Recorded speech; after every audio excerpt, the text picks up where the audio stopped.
Cannot make this decision. It is too difficult. Toy? Oh, it's not a toy. Ask again later. To get out of bounds. Rogers along the sideline. Another one. They're still in deep trouble at midfield. They tried to do a couple of... The ball is still loose as they get it to Rogers. They give it back now to the 30. They're down to the 20. Oh, the field is out of the field.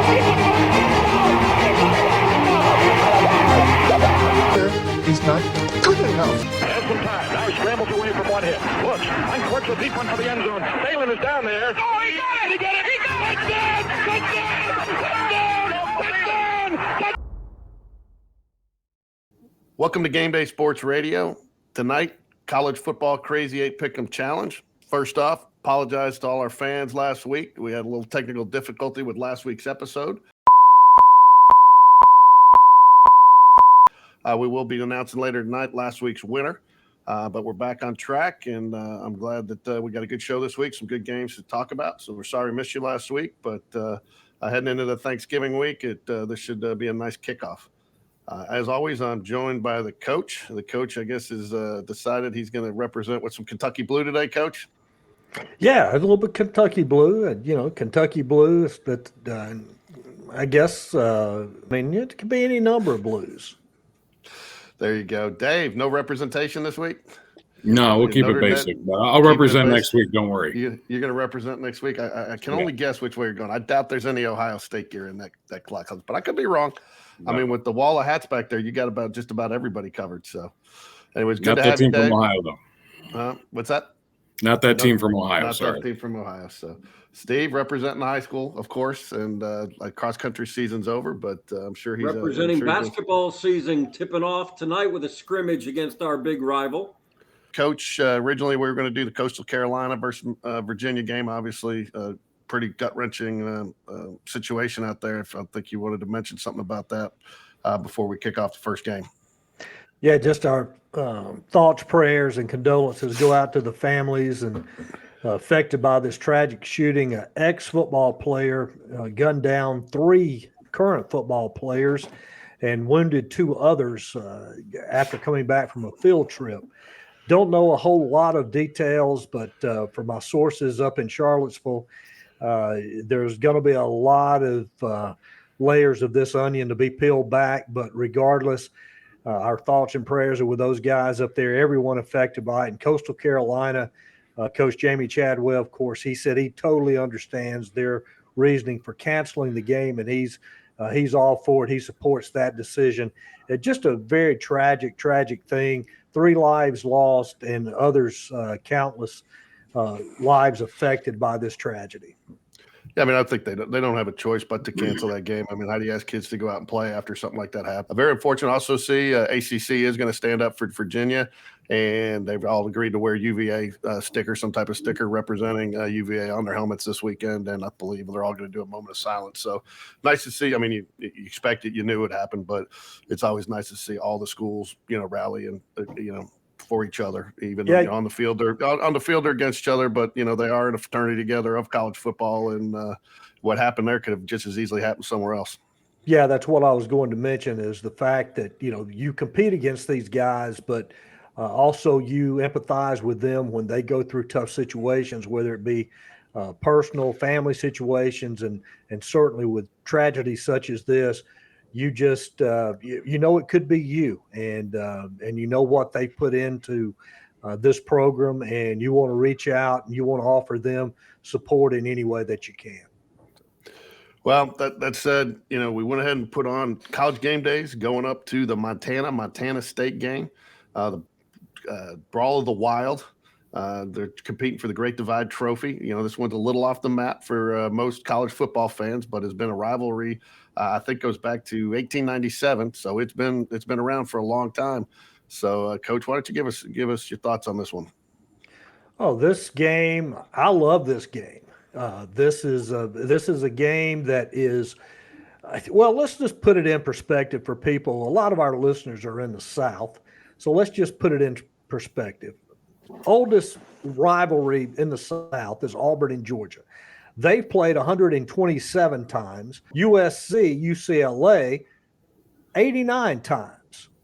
Alabama Auburn, 86 times. This is the 121st meeting of the Bobcats and the Grizz. Listen, Bobcat Stadium, 22,000 plus, 32 degrees. And this weekend, you can get an Auburn ticket for $3. You can get an Alabama ticket for $7. This game, standing room only, cheapest seat you can get, and it's a standing ticket, $274. Bozeman will be rocking. Now, you mentioned that game day is coming, but listen, game day isn't the party. Game day's going to the party.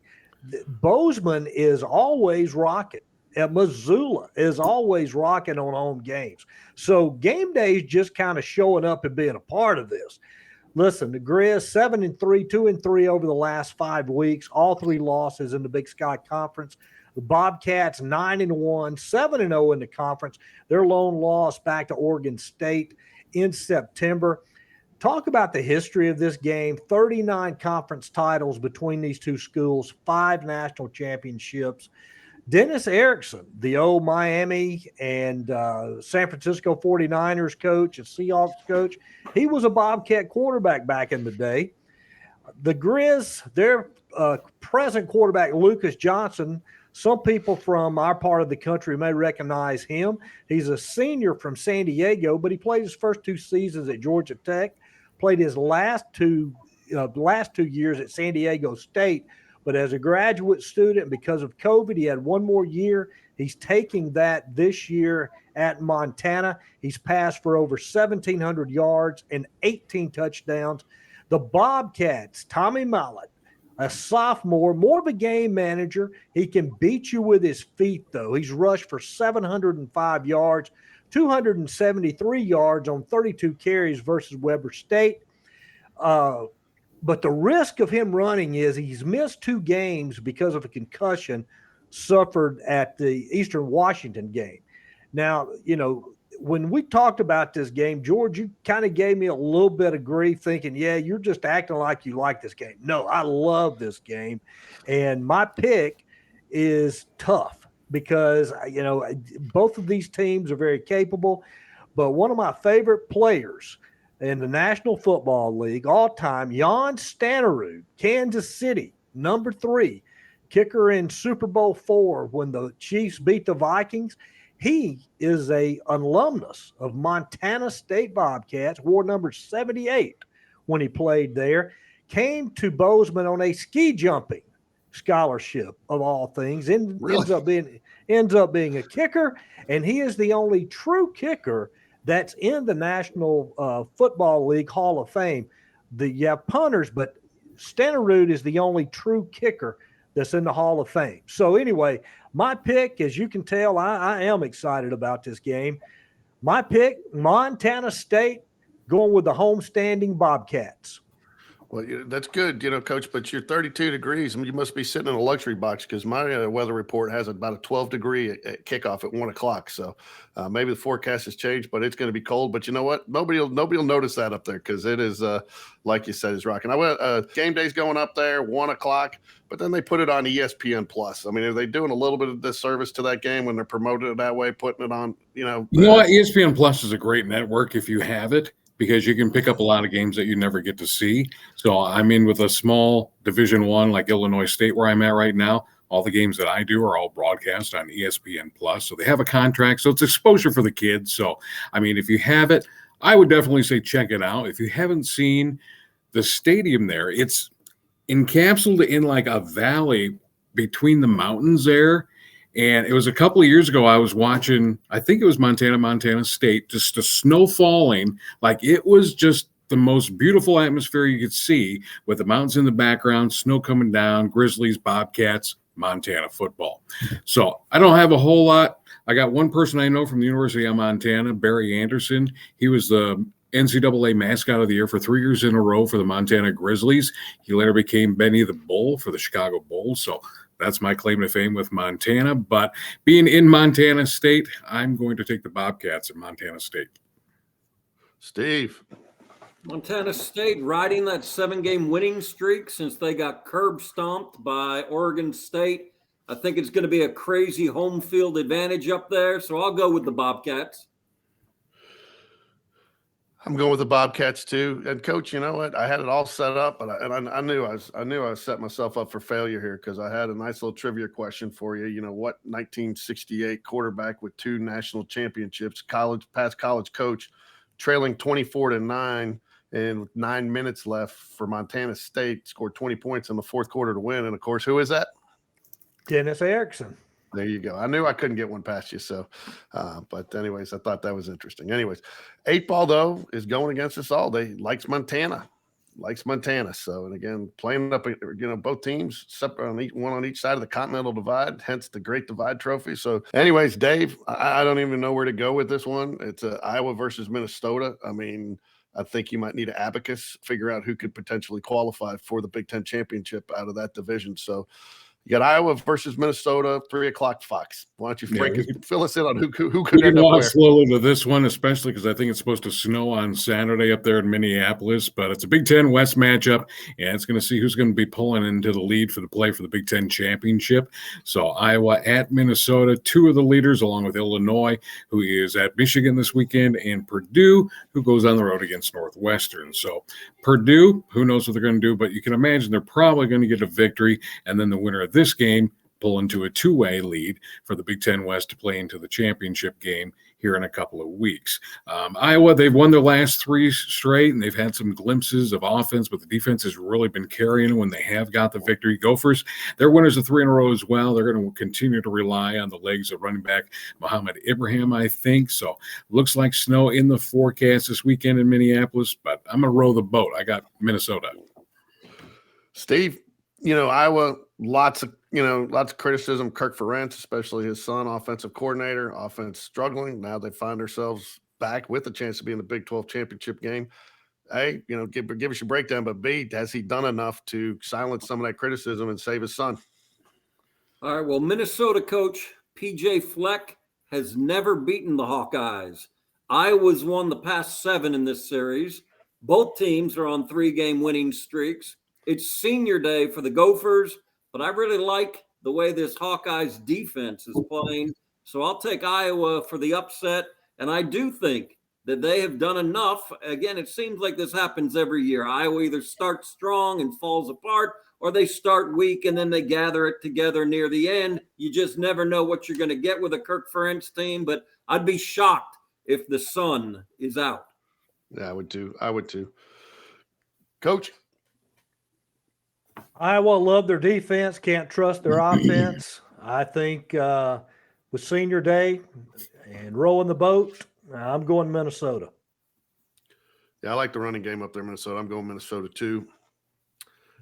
And the 8-ball likes Minnesota as well, senior day. So it's got a lot of them, emotion for senior day. So, all right, Steve, Ole Miss, lots of conversation about Lane Kiffin. Where's he going to be next year? They had the chance to beat Alabama last week in the fourth quarter, came down to a 4th down and couldn't complete the pass versus Arkansas, who, again, I think is one of those teams that we've seen all season, obviously depleted a little bit from injury, but, hasn't probably lived up to expectations. You played LSU tough at home. Ole Miss versus Arkansas. Where does this one go? Well, Ole Miss is 8-2. They are coming off that tough 30-24 loss at home to Alabama. And now Lane Kiffin's squad heads to Fayetteville to take on the 5-5 Razorbacks. Rebels quarterback Jackson Dart can beat you running or throwing the ball. And on the other side, we expect Hogs QB KJ Jefferson to be back under center. That was a big loss, not having him in the game against LSU. If the Rebels can bounce back emotionally from last week's loss, I think they have too much offense for Sam Pittman's squad. So I'll take Ole Miss. Ole Miss, all right. Dave. I still like what Lane Kiffin's doing. Tough loss last week, but I like what he's doing there in Oxford. And I'd heard QB KJ Jefferson. I thought he was going to be out this weekend, but I was going to take Ole Miss in this. I think the Rebels get back on track. Coach. Both teams dragging their heads after last week. Both of them felt like they should have won their respective games. Arkansas had every opportunity to beat LSU, couldn't get it done. Ole Miss, just self-inflicted wounds. That's what did them in versus Alabama. They were in control of that game until they started shooting themselves in the foot. Again, both these teams had their dragging, feeling sorry for themselves. Whichever one can bounce out of it quick, the quickest is going to have the advantage. I like Ole Miss. I'm going to go with Ole Miss. I think Kiffin can get those guys refocused, and the Rebels win. I think I'm going to go with Arkansas. I think Ole Miss probably a little bit more deflated than Arkansas. And if Jefferson is back, I think they got a little bit more to play for. The 8 Ball likes Arkansas. So we will see. Woo Pig Suey. All right, Coach. You love to talk about Eskimo Joe's every week. So it's one of the reasons why you kind of preview the Oklahoma State game. I hope you're giving them a lift in business because you haven't seemed to give Oklahoma State a lift when you've been talking about them and picking them. So, Oklahoma State, and maybe they should play Eskimo Joe's. Maybe they can get a victory that way. So who do you like in the bedlam? Well, I actually got a thank you card from Eskimo Joe's and a T-shirt this past week because all those Cowboy fans have been having to drown their sorrows somewhere. So they're going to Eskimo Joe's and down in some of that cold draft beer that they have there. Listen, last week, Oklahoma State got back on track versus Iowa State, and they got the win. But listen, Mike Gundy, man, he's cold. He pulled his own son. Now, granted, his son threw an interception he shouldn't have thrown, but Gundy didn't hesitate. Spencer Sanders coming off that injury, they put him back in. He righted the ship. He's going to play this week. Don't know exactly if he's 100%. I would say not, but they're going to go with him anyway. Oklahoma, it's a hot mess right now. Brent Venables just started out strong. The defense looked good early on, but they've diverted to their old habits. They're giving up right at 30 points a game. The bedlam is kind of fading out with the Sooners' move to the Southeastern Conference. I'm going to take the Cowboys at home to take this one from the Sooners, and those Cowboy fans, they'll be visiting Eskimo Joe's, not to drown their sorrows, but to lift one up in celebration. There you go. Steve. All right, well, Bedlam this year heads to Norman, where the Sooners are 5-5 and have lost 2 in a row. Could OU possibly miss a bowl game for the first time since 1998? The Cowboys won last year's game in Stillwater, but they're 1-8 over their last 9 trips to Norman. If Oklahoma State QB Spencer Sanders was 100%, I'd like their chances, but I think it's going to be a sad group of fans heading over to Eskimo Joe's on Saturday. I like the Sooners. Dave? I think defense is going to be optional in this one. I think it's going to be a shootout there and okay. So Sooners at home, I got Oklahoma. Yeah. To your point just a minute ago, Coach, Mike Gundy pulling his own son. I mean, I think, and it's tough to do, but I think that's kind of a tribute to him as a head coach. I mean, to be able to make that separation, you got to be a father and a coach, and you can't be both at that level sometimes. And, you can be the father afterwards and maybe console his son, tribute to him to, treat him just like any other player. Cause I guess, that's what you want to see as a coach. And if your kid's playing for that team, that's what you want to see. So I'm going with Oklahoma too. I think too much of a slide for Oklahoma State. And the 8 Ball likes Oklahoma. So the Sooner Schooner is going to be hopefully stay on all 4 wheels, Steve. Steve, this one looked like it was going to be measuring up for the days of old, the Rodney Peete, the Troy Aikman back in the 80s and 90s until UCLA seemed to trip over themselves and lose to Arizona last week. And now, it's still big implications, but USC is in the driver's seat for the Pac-12. But again, I think this is one of the tougher games that USC has faced this year since that Utah game. So again, another measuring stick game for them. So UCLA versus USC, 7:00 game on Fox. Who do you like? The battle for bragging rights in the city of Los Angeles lost a bit of its shine when the Bruins dropped last week's game to Arizona. USC's 9-1, and it is the Pac-12's last hope to get an entry into the college football playoff this year. The Trojans are going to miss senior running back Travis Dye, who's out for the season with a leg injury. I think Caleb Williams has a big day, so I'll take the Trojans to march on. Coach?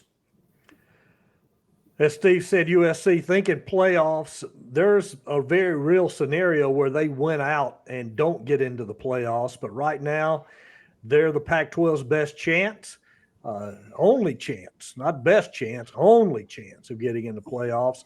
This Rose Bowl is going to be sold out for the first time all year, but it's because that Cardinal and Gold is going to pack that stadium. It's almost going to be like playing a road game in your home stadium for the Bruins. But guess what? I'm taking the powder blue, UCLA Bruins in the upset. There you go. Dave. Yeah, big game in LA this weekend. One of two good games in the Pac-12, actually. And USC still clicking on offense. Their running back is out for the season. But I do like Caleb Williams. He's been having a great season so far. Tough loss for the Bruins last week. But I'm going to fight on. I'll take USC. I'm like Coach. I like UCLA. I think the Chip Kelly bounces them back. It is, I think we've talked about this earlier in the year, even though it is at the Rose Bowl, it's probably an away game for UCLA because most of them pretend to bring more fans. But I like UCLA. So, but the 8-ball likes USC, the Trojans. So we will see. I mean, and again, I think this USC closes with 2 tough games and potentially a Pac-12. I mean, so they definitely have a chance to make their argument if they win out for the college football playoff. Speaking of the college football playoff, real quick, Coach, you got they re-released it. Obviously, the third version of it this week. Georgia, Ohio State, and Michigan. Obviously, no question that wasn't going to change. TCU stays in there.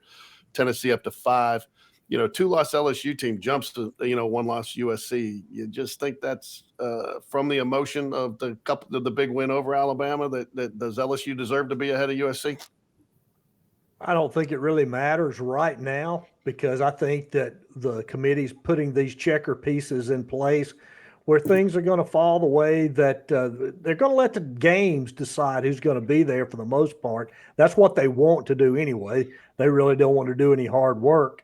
Because you look at it, Ohio State, Michigan, one of them is going to bounce out. The only way that LSU gets into the playoffs is if they run the table, and that includes beating Georgia in the SEC championship game, and they will sneak in at number 4. That's the only reason. I think we're going to find out a lot about USC on Saturday in the Rose Bowl. If they have a big game, I can see them jumping LSU. LSU's got UAB this weekend, and that should be an easy win for them. But I think that if USC beats this UCLA team convincingly, I see them jumping LSU next week. But again, I like the Bruins in this game. Steve, you got Ohio State at 2, Michigan at number 3. They've kind of just been going quietly about their business. Whichever one loses a potentially close game next week, can you see a scenario where they both slide back into the top 4? Not a chance. I think strength of schedule is working against both teams. So even if it's a close loss, I don't see either one of those teams staying in the top 5. So next week's basically a playoff game to get into It is. There you go. All right. Dave, again, another game last week. Oregon had set themselves up. They were rising high in the college football playoff rankings. Everybody thought that they were the one that probably had the best chance. Bo Nix playing great, but then they stumble. Steve, I know you won't be able to make this one. It's 9:30 on ESPN. I'm not sure why they would put this one so late, but they did. But Dave, who do you like? Well, this is the other big matchup we were talking about, the Pac-12 this weekend. And if you are up late Saturday night, I think it is going to be a good one. Both teams come in at 8-2, and they look to take the driver's seat in the top of the conference for the Pac-12. QB Bo Nix continues to put up big numbers for the Ducks, but this Utah team is really scrappy on both sides of the ball. So on the road, I think I'm going to take the Utes in a close one. Steve. At 8-2, the Ducks are looking to bounce back from that home loss to Washington while Utah tries to win their 5th straight game. Oregon's averaging 42 points a game, led by Bo Nix. Utah quarterback Cam Rising leads in offense, scoring 39.5 per game. So in what looks to be a late-night West Coast shootout, I'll take Oregon. There you go. Coach? Ducks laid an egg last week. Certainly wasn't golden. No playoffs now. No Heisman for Bo. But they still get the win over Utah. I like Oregon. Yeah, I'm going to go with Oregon too. I think they just got too many weapons. So, but the 8-ball likes Utah, so we will see. The 8-ball has not been strong with Utah this year, so we'll see if it changes luck. Not much to preview on this one. This one really, I don't think matters much, but we needed 10 games, so that's where this one fills in, to be honest with everybody, and that is Texas Tech versus Iowa State, Steve. Our Texas Tech is 5-5, looking to get bowl eligible, led by QB Tyler Shaw.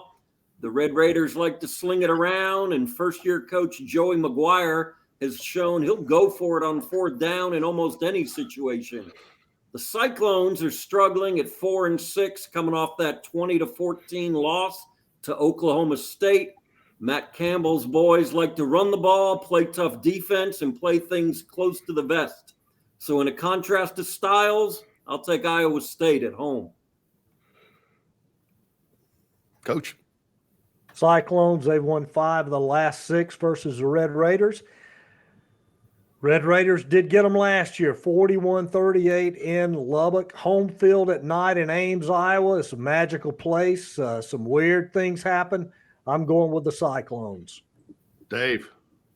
Yeah, Texas Tech hitting the road where they've not been very strong this year, so I like Iowa State at home in this one. I'm going Iowa State too at home. Texas Tech hasn't fared well on the road, and Iowa State's defense, I think, prevails. And Iowa State, 8-ball likes Iowa State. Coach, you heard a lot of talk about Iowa State coach possibly on the move at the beginning of the year. Nebraska, all that's died down. Has he lost some of his marketability this year? Well, he has from that standpoint because, again, it's the flavor of the week. You go back through the history of the NCAA, especially since the media and media coverage got into promoting who's going to get the next job, and agents have plants in the press, and Matt Campbell's name, I don't care what job it is, his name for the past few years has been one of the very first ones to come up. But again, you look at what he's done right now, and he's not such a hot commodity right now. But guess what? Doesn't matter. He's got a great contract at Iowa State. They still think he's the man there. So Matt Campbell said either way. All right, Dave, this one's a classic. I mean, I think even kids today have heard or seen some part of it, the band on the field, Cal versus Stanford. Yeah, this is the one that, like you said, the previous game, like not a whole lot to get too excited about. And but both teams, they come in at 3-7 this year. But, yeah, get the band ready to go anyway, I guess. And Stanford loses 3 straight. Cal loses 6 straight in this one.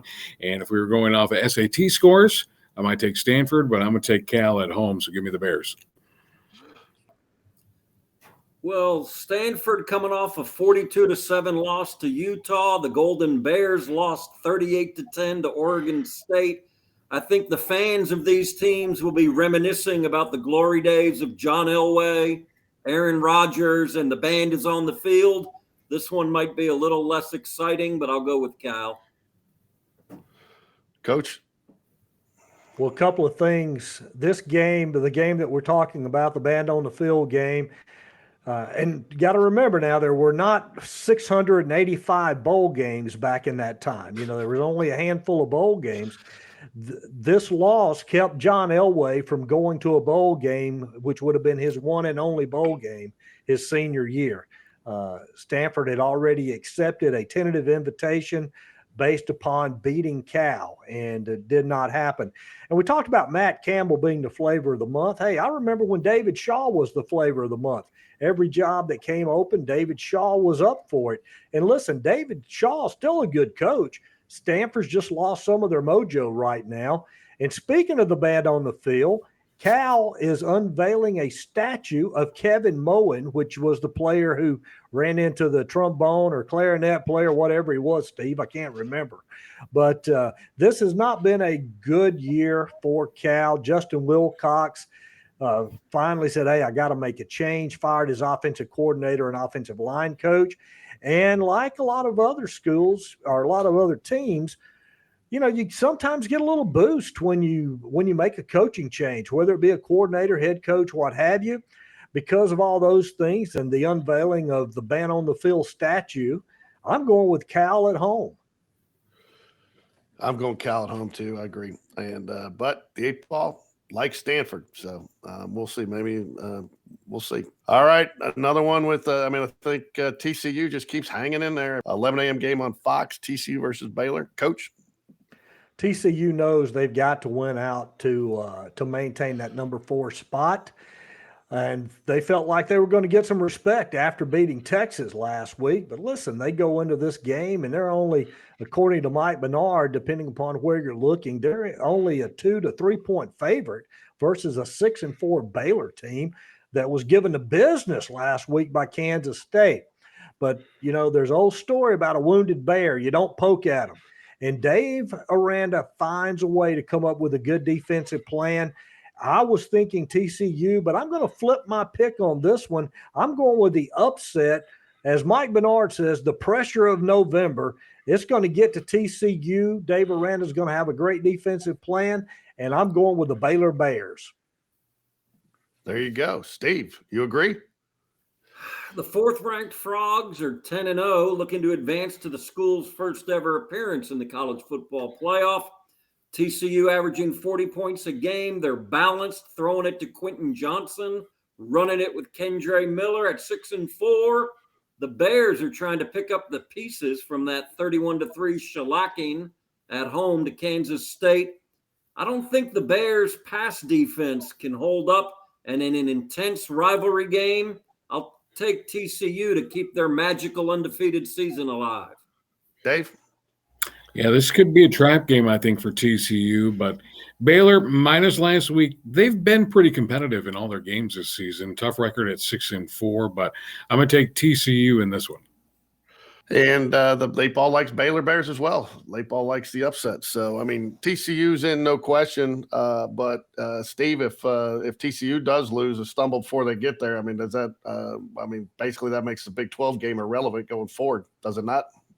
It does, and the scenario that no one has discussed yet, to me, what's interesting is you're going to get the winner of Ohio State, Michigan in for sure. But in the SEC, let's just say LSU does run the table and they pull off the upset over Georgia. I don't think the committee can keep out the SEC champion, even though they've never had a 2-loss team in the playoff. I think LSU gets in, and yet you've still got a very impressive 1-loss Georgia and a very impressive 1-loss Tennessee team. Could the committee take 3 from that conference? Coach, you think that's possible? I think it's very possible. It's a very plausible scenario. The problem is going to be if TCU can run the table, which I don't think they will, but if they do, and you have the scenario where LSU goes, now you've got to decide, hey, do we take a 1-loss Tennessee team whose only loss is to Georgia? But again, hey, Georgia just got beat by a 2-loss LSU team, and then you're able to keep the TCU team in there. But one thing we're forgetting about, everybody's kind of glossing over this Kansas State win last week, and myself included. But let's remember, until Adrian Martinez went down with an injury, Kansas State was in control of the game versus TCU. All right, last one on the slate. Again, this one, I would never have thought we would have Western Kentucky on the bill this late in the season, but we got Auburn versus Western Kentucky. First, Coach, where do you think Carnell Williams, Cadillac Williams, has any chance at that head coaching job with what he's done and the enthusiasm he's put back into the program? I don't know. I know this. I think it would be a mistake by Auburn to make that hire. And I'll just point back to across the state when Gene Stallings decided to walk away. There were a lot of people that wanted Mike Dubose. He's the guy. They were faxing. If you're back in the days when faxing was the quickest way to communicate with anyone, they were faxing and said, "Hey, look, we got to have this." There's a bunch of people looking up the word fax right now. Exactly. And they hired him. And even though Mike Dubose is an unbelievable defensive line coach and even a pretty dang good defensive coordinator, he just wasn't ready for a job like Alabama. And he proved that by going on to other places and being a very successful head coach. But at that point in time, he was not ready for that Alabama job. I think if they hired Cadillac right now into this position, I think they would be doing him a disservice. I think he needs to be the head coach at Auburn one day, but I think he needs to go get experience somewhere away from home and then come back and be standing on his own 2 feet for that. But, you mentioned earlier the Texas Tech Iowa State game being as the filler game. And I thought, wait a second, and we still got Auburn and Western Kentucky to talk about? That's the filler game right now. I mean, it is. But I mean, again, it's, there's a little bit, a lot of our fan base but we have grown pretty significantly nationally this year, thanks to guys like Dave and the people getting behind the show. But we do have a good core group of people here in the Southeast, and there's some Auburn, and just with some of the, what's going on down there, there's some interest to see how they do. Personally, I think Western Kentucky's going to give them a good game. But there were a couple fillers this week, and there's always, when you got Alabama playing Austin P this week and some of those things, it's just, this seems to be almost a bye week. And personally, I wish they get rid of some of these games and get it to where we're only playing. My favorite year was the COVID year when we played the all conference schedule. Or I wish that, Power 5 conferences would get to where you're either playing in your conference or playing another Power 5 team. I think we need to get rid of some of these. I know that causes some economic issues for some of these other teams, but I think there's still ways to work that out. But who do you like, Auburn or Western Kentucky? Auburn got by Texas A&M last week, 13-10, run their record to 4-6 on the year. Hilltoppers are 7-4. Robbie Ashford, not doubting his effort one bit, his enthusiasm, his resolve, but he struggled. Only 1,434 passing yards, 6 touchdowns, 7 interceptions, makes a lot of poor decisions pulling the trigger. Austin Reed, the quarterback at Western Kentucky, won the 2019 national championship at West Florida in Division II. Decided he wanted to transfer up, and he won the starting job right out of the gate. He's passed for 3,548 yards, 31 touchdowns, and 7 touchdowns.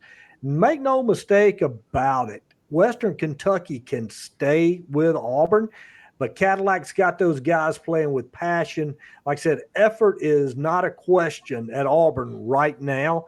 They will fight you for 4 quarters. And it won't be easy, but I think Auburn gets the win Saturday. One-word answer. Enough passion to give Alabama a game the following week, yes or no? No. There you go. Passion only takes you so far. Steve? Yeah, for quarterback Austin Reed and the Hilltoppers, they're coming in off a 45-10 win over Rice. This is a little step up in competition, trying to tackle the appropriately nicknamed Tank Bigsby. And Auburn is feeling good about themselves after that win over the Aggies. I think this one will be close, but I think Auburn makes it 2 in a row. There you go, Dave.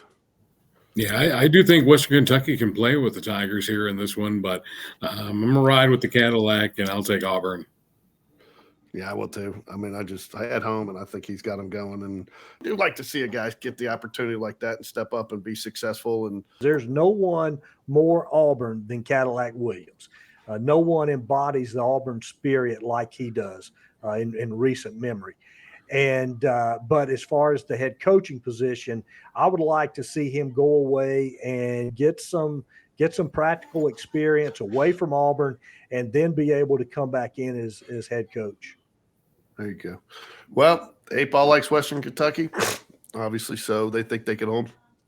Real quick, Dave. Well, that's the slate for tonight, but real quick, some rumors swirling again about Nebraska.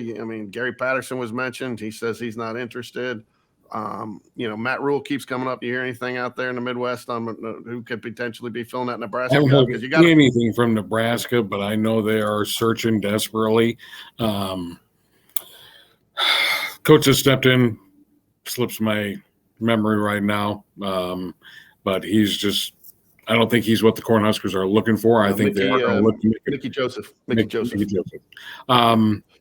the Cornhuskers are looking to make a big splash on whoever their next hire is. So if they can lure a couple of coaches that have stepped away back in, and they can because Nebraska, it is all football all the time there in Lincoln. And so I think they have to hit a winner this time because they keep missing the last couple times. Yeah. Coach, any other candidates you're hearing for Auburn other than the usual suspects as of late? Yeah, just the usual suspects as we've talked about, and they're going to go through. They're going to start checking list. The Hugh Freeze thing, I think the biggest holdup that it has right now is they still want to get Commissioner Sankey's blessing to do this, because if you'll remember, Saban wanted to bring in Hugh Freeze as an analyst, and Sankey pretty much, again, he couldn't officially do it, but he made it clear to Nick Saban that he didn't want Hugh Freeze around the Alabama program.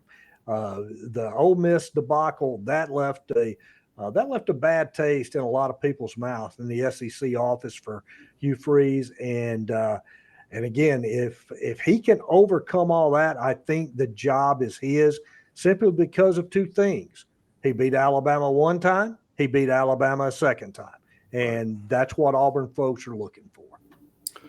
Last one, Steve. I know we've gone a little long today. Some reports, some news articles circulating again. I'm Jimbo Fisher on the hot seat, but now here's some people talking about Steve Sarkisian. Personally, I think that's just somebody trying to sell some headlines and some advertising space, because I don't see how you expect a guy, especially with COVID, to turn it around in 2 years. But is that just what it is? Is there anything really brewing over there in Texas, or is it just kind of people trying to make some controversy and sell some papers? Yeah, they call that clickbait. They're just trying to move some numbers, but Sark's not going anywhere, especially with, maybe you've heard, Arch Manning, the number one recruit in the nation, headed to Austin next year. And as we've talked about before on this show, there is just way too much money guaranteed to Jimbo Fisher.